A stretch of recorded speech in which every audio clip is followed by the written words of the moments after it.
પાકિસ્તાનના કરાચીના ઉપનગર જમશેદનગરના પૂર્વ મેયર મોહમ્મદ આરિફ અજાકિયા ભારતના વિવિધ સ્થળના પ્રવાસે નીકળ્યા છે। ત્યારે તાજેતરમાં તેઓ પોરબંદર ખાતે આવ્યા હતા અને અહીં ચોપાટી અને કીર્તિ મંદિરની પણ મુલાકાત લીધી હતી। અહીં તેઓએ મીડિયા સાથે ચર્ચા કરી હતી અને તેમણે જણાવ્યું હતું કે તેનો જન્મ પાકિસ્તાનમાં થયો છે, પરંતુ તેના પૂર્વજો ભારતના ગુજરાતના એક ગામડામાં રહેતા હતા। હાલમાં લંડનમાં રહીને તે પાકિસ્તાનના પ્રવર્તી રહેલા અરાજકતા સામે અવાજ ઉઠાવી રહ્યા છે। તે પોતાની ચેનલ દ્વારા પાકિસ્તાનમાં રહેતા સિંધીઓ અને પખ્તુનો પર થતા અત્યાચારોનો પર્દાફાશ કરી રહ્યા છે।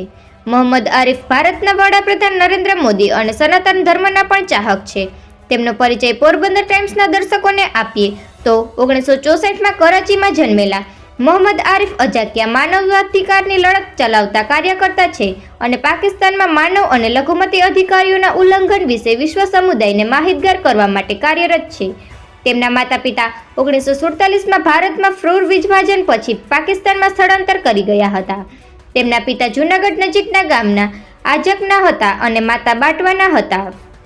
આજકિયાના માતા પિતા ભારતને ખૂબ પ્રેમ કરતા હતા, પરંતુ પ્રદેશની પરિસ્થિતિને કારણે તેઓ કરાચીમાં સ્થળાંતર કરવા માટે મજબૂર બન્યા હતા।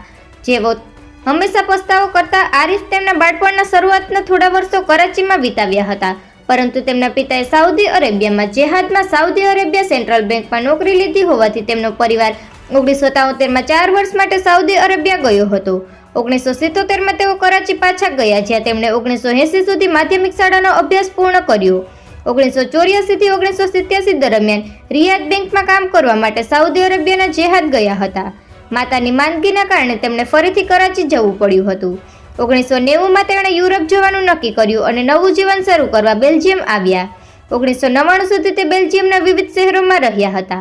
2005માં અજાકિયા કરાચી પાછા ફર્યા, જ્યાં તેમણે 2006માં જમશેદ ટાઉન કરાચીના નાઝિમ એટલે કે મેયર પદ માટે મુહાદિક કોમી મૂવમેન્ટ પક્ષના ઉમેદવાર તરીકે ચૂંટણી લડી મેયર બન્યા હતા, પરંતુ પાકિસ્તાનમાં તેઓનો પક્ષ મોહાજીર માટે લડત લડતો હોવાથી તેને રાષ્ટ્રવિરોધ ગણવામાં આવતો હતો। આથી તેમના પરિવારના જીવ પર સતત જોખમને કારણે 2 વર્ષ પાકિસ્તાનમાં રહ્યા બાદ તેઓ ફરી બેલ્જિયમ પરત ફર્યા, જ્યાં 5 વર્ષ પછી 2012માં તેમણે તેમના હાલના ઘર લંડન જવાનું નક્કી કર્યું હતું। મુહાજીર કોમી મૂવમેન્ટ તરીકે ઓળખાતી મુતાહિદ કોમી મૂવમેન્ટ પાકિસ્તાનના એક બિનસાંપ્રદાયિક રાજકીય પક્ષ છે, જે પાકિસ્તાનના મુહાજીરો માટે સમાન અધિકારો માટે સંઘર્ષ કરી રહ્યું હતું। જૂન 1992માં પાકિસ્તાનની ક્રૂર અને દમનકારી સેનાને સિંધ પ્રાંતના શહેરી કેન્દ્રોમાં સામાન્ય રીતે મોહાજીરો અને ખાસ કરીને MQM કાર્યકરો વિરુદ્ધ લશ્કર કાર્યવાહી શરૂ કરી હતી અને મોહાજીરોના મૂળભૂત માનવ અધિકારો સ્થગિત કરવામાં આવ્યા હતા। ત્યારે બેલ્જિયમમાં રહેતા અજાકિયાનો 1994માં MQM દ્વારા સંપર્ક કરવામાં આવ્યો હતો અને માનવ અધિકારોના ઉલ્લંઘનને પ્રકાશિત કરવા માટે આંતરરાષ્ટ્રીય મંચોમાં તેમનું પ્રતિનિધિત્વ કરવા જણાવતા તેમણે યુરોપિયન સાંસદ, યુનાઇટેડ નેશનલ અને અન્ય યુરોપિયન સાંસદ, થિંક ટેન્ક, NGO અને યુરોપ મીડિયાના MQMનું પ્રતિનિધિત્વ કરવાનું શરૂ કર્યું હતું। તેમણે 1995માં જીનીવા, સ્વિટ્ઝરલેન્ડમાં સંયુક્ત રાષ્ટ્રના માનવ અધિકાર પંચમાં હાજરી આપી હતી। ત્યાંથી તે અત્યાર સુધી UNHRCના નિયમિત સહભાગી છે। તેઓએ પોરબંદર ખાતે આવી પાકિસ્તાનની સ્થિતિ સહિત અનેક મુદ્દા મીડિયા સાથે વાતચીત કરી હતી। નિપુલ પોપટ।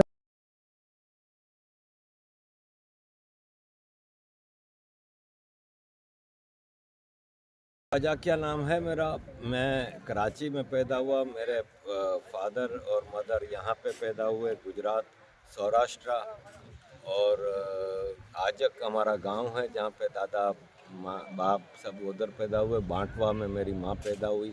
ये हमारा इलाका है। मैं पहला भारतीय हूँ जो पाकिस्तान में पैदा हुआ, और 20 साल की उम्र में मैंने पाकिस्तान छोड़ा था 1984 में। सऊदी अरब किया, फिर दुबई किया, फिर इसके बाद 90 से मैं यूरोप में रहता हूँ। फ्रेंच सिटीज़नशिप मैंने 96 में ली है। इसके बाद पाकिस्तानी बस नाम का हूँ। और जब अपनी खोज की तो ये पता लगा कि मैं असल में भारतीय हूँ, इंडियन हूँ। बीच में नेशनलिटियाँ आनी जानी चीज़ हैं, कभी पाकिस्तानी कभी फ्रेंच, लेकिन मेरा DNA इंडियन है और यही मेरी मातृभूमि है। यहाँ मैं आया हूँ, 2 साल पहले भी आया था और अपने पुरखों के गांव भी गया था। इस बार वापस आया हूँ। उत्तराखंड, दिल्ली, महाराष्ट्र, मध्य प्रदेश करके अब गुजरात आया हूँ। गुजरात में आज पोरबंदर में हूँ। गांधी जी की ये जन्मभूमि है। आज विजिट भी किया था गांधी जी के उसका जन्मभूमि का। और बहुत ही खूबसूरत शहर है ये पोरबंदर, बहुत ही अच्छा मज़े का शहर है। मैंने ह्यूमन राइट्स का काम 1994 से शुरू किया। मैं United Nations human rights council के सेशन जिनीवा में रेगुलरली अटेंड कर रहा हूँ पिछले तकरीबन 94 से 29 साल से। और मेरा मानना यह है कि पाकिस्तान और रीजन, अफ़गानिस्तान, इंडिया के सारे मसले अगर किसी वजह से हैं तो वो पाकिस्तान की टेररिस्ट आर्मी है, जिसकी वजह से ये पूरा रीजन मुश्किल में रहा है। और शायद अंग्रेज़ सरकार ने, जिसमें अमेरिका और ब्रिटिश हैं, उन्होंने पाकिस्तान का क्रिएशन ही इसीलिए किया था ताकि यहाँ के इलाके को, जो कि दुनिया की रिचेस्ट सिविलाइजेशन इंडिया है, उसको कंट्रोल में रखा जा सके। और सबसे ज़्यादा पाकिस्तान की आर्मी की टेररिज्म का जो शिकार है वो हम पाकिस्तानी हैं। सिंधी, बलोच, पख्तून, हम सब पाकिस्तान से तंग आ गए हैं, क्योंकि पंजाबी डोमिनेटेड आर्मी है। पंजाबी आर्मी है जो बलूचिस्तान और सिंध के रिसोर्सेज की लूटमार करती है और उसके बल पे टेररिज्म करती है विद इन पाकिस्तान और आउट ऑफ पाकिस्तान। तो हम अब आज़ादी की जंग लड़ रहे हैं। सिंधु देश की आज़ादी मेरी ज़िंदगी का मकसद है। मेरे बलोच दोस्त हैं, सारे ही बलोच अब पाकिस्तान से तंग आए हुए हैं और वो आज़ादी चाहते हैं। जब बलूचिस्तान इतना माला माल है नेचुरल और मिनरल रिसोर्सेज से, जब 1956 में सुई के मुकाम से गैस निकलती है, तो वो पंजाब के तो गांव-गांव में उस वक्त से आज तक चल रही है। लेकिन उसी सुई बलूचिस्तान की औरतें अपने घर का खाना लकड़ी के चूल्हे पे जलाती हैं।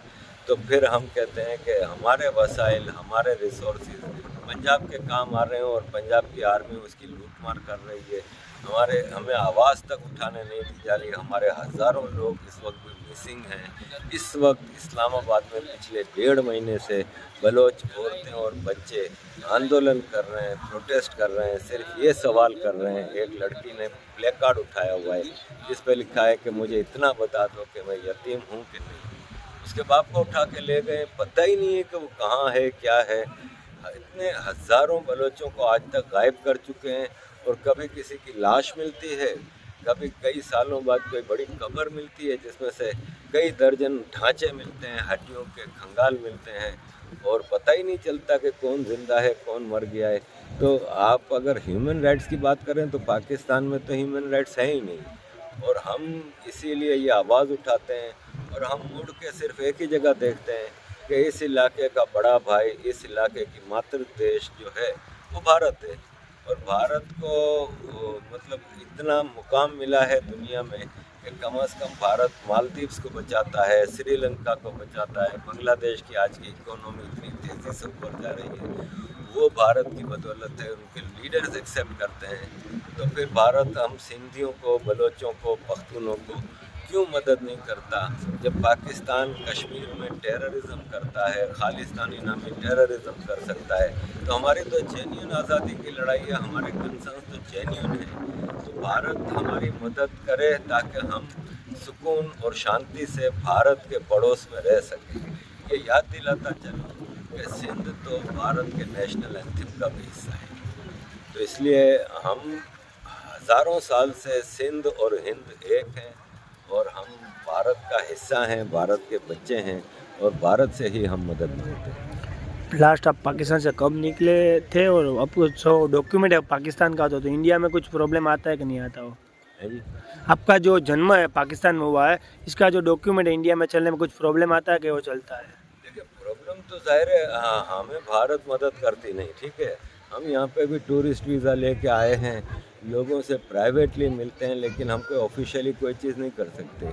और हम मदद मांग रहे हैं, ठीक, ओपनली भारत की सरकार से ही मदद मांग रहे हैं और किसी से नहीं मांग रहे। हम भारत की सरकार से कह रहे हैं कि हमारी सिंध की बलूचिस्तान की जेन्युइन आज़ादी की लड़ाई है और उसमें भारत योगदान दे, जो भारत के लिए भी अच्छा होगा कि एक सेक्युलर, लिबरल, प्रोग्रेसिव सिंधु देश और बलूचिस्तान भारत के पड़ोस में होंगे तो वो भारत के लिए भी अच्छा है।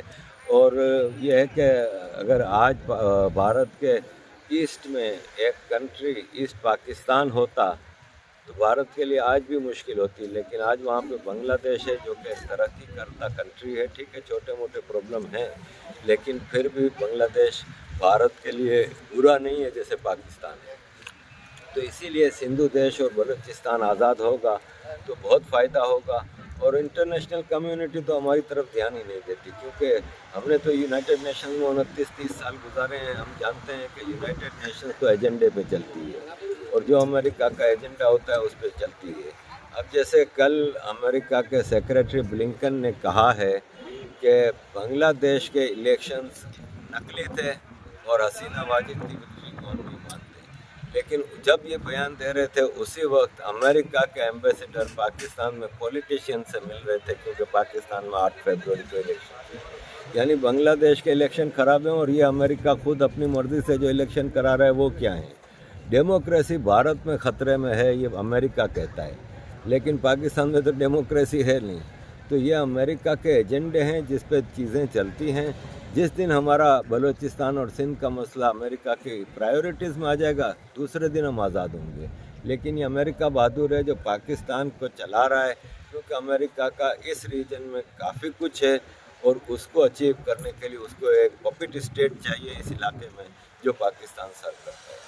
आप आज पोरबंदर में चौपाटी जो गांधी भूमि में विजिट की है, कैसी लगी? कुछ चेंज करना चाहिए कि नहीं करने का? अच्छा है, क्या होगा? नहीं, ओरिजिनलिटी है, ऑथेंटिसिटी होनी चाहिए और उसमें सारा ओरिजिनल है। इसके अलावा पोरबंदर तो एक हिस्टोरिकल सिटी है और हमारी भी इसके साथ इमोशंस जुड़ी हैं।